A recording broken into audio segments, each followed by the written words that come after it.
Wow. The man himself. Congratulations. Thank you. Happy 4th of July. Good to see you. Great to see you. Thank you. Yeah.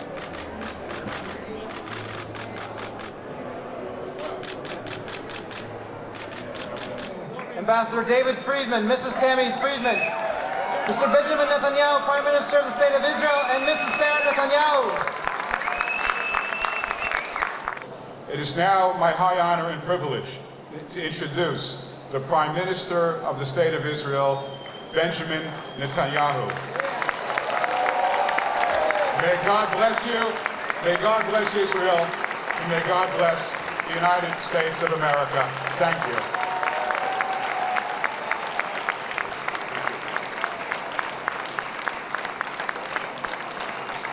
Thank you, David, Ambassador Friedman. And thank you, Tammy. Sarah and I are delighted to be with you, with the members of Congress who are here. It's a wonderful celebration of 4th of July anytime in Israel, but this year it's special. 1 year, President Trump moved the embassy after declaring Jerusalem Israel's capital. In the UN, a powerful defense of Israel, day in, day out.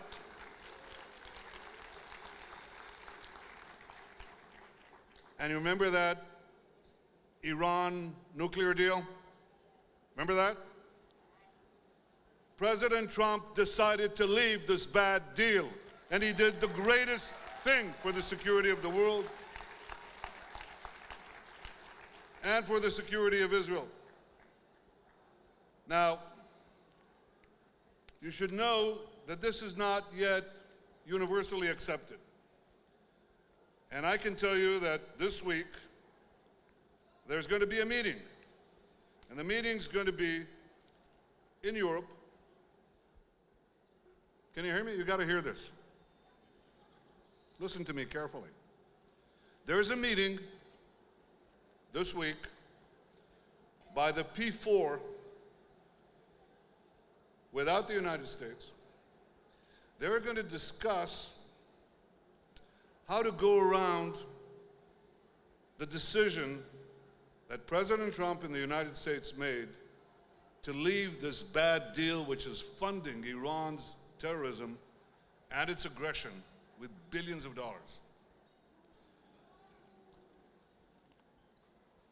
There is, in this same week, something extraordinary.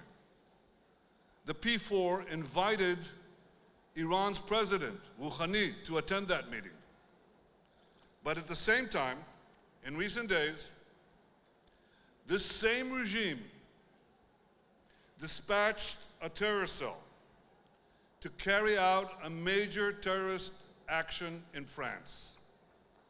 The commander of this terror cell was an Iranian diplomat in Austria. Fortunately, the plot was exposed.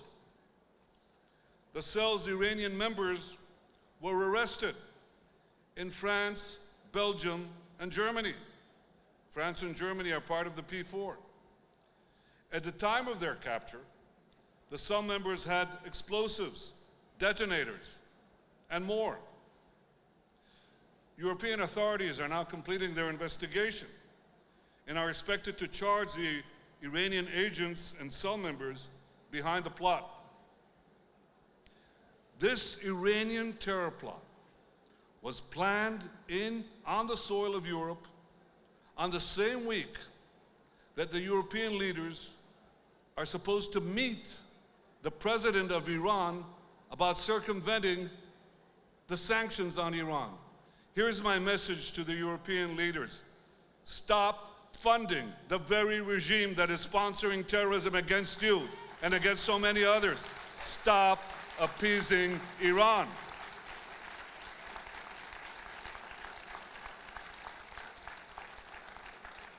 This is what President Trump has said, but he's gone well beyond saying it.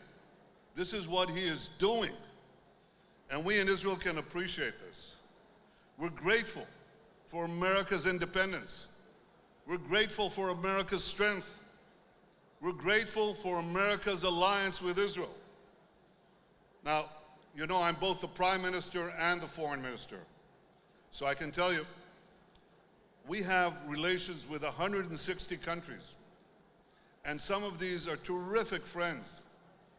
But there is no friendship like the friendship between Israel and the United States of America. America has no greater friend than Israel. Israel has no greater friend than America. What makes this alliance so powerful, so enduring? What makes it so? Well, one thing, common values. We have common values that are clear. It's freedom, liberty, democracy. These aren't hollow slogans. They're the bedrock of Western civilization. They're the secret of America's success and of Israel's success. They're the secret of our ingenuity, Israel's and America. The big leaders of technology in the world tell me, you know, there are only two places. Now, I'm a diplomat, so I have to be careful. There are only two places, they say, where everything is happening.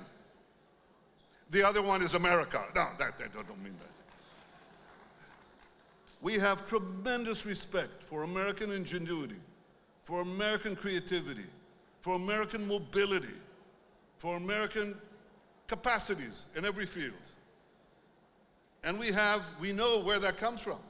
It comes from a free society, from free discussion. We argue about everything. Believe me, I know. We have a free press. Believe me, I know. We have free speech. We have freedom of religion, freedom, liberty, democracy, real values. Here's what the Liberty Bell says, inscribed on it. Proclaim liberty throughout the land. Proclaim liberty throughout the land unto all of its inhabitants. We know that phrase. It comes from the Bible. It comes from Vayikra, from Leviticus. Ukratem dror la'aretz. So much of America's heritage is rooted in the Hebrew Bible. And it is in the Bible that our prophets consoled us. They said the exiles would be gathered back to our ancient homeland. We will restore our national life here. We will restore our capital, Jerusalem. And 7 years later, President Trump bought the embassy to Jerusalem. David, I have one message for you. I have one request. Next year in Jerusalem, this is a fine and beautiful hall, immaculately done. Next year in Jerusalem, right next to the American embassy, there can't be a more glorious gathering with greater friends. Thank you all. God bless America, God bless Israel, and God bless the alliance between America and the State of Israel. Thank you all. Thank you.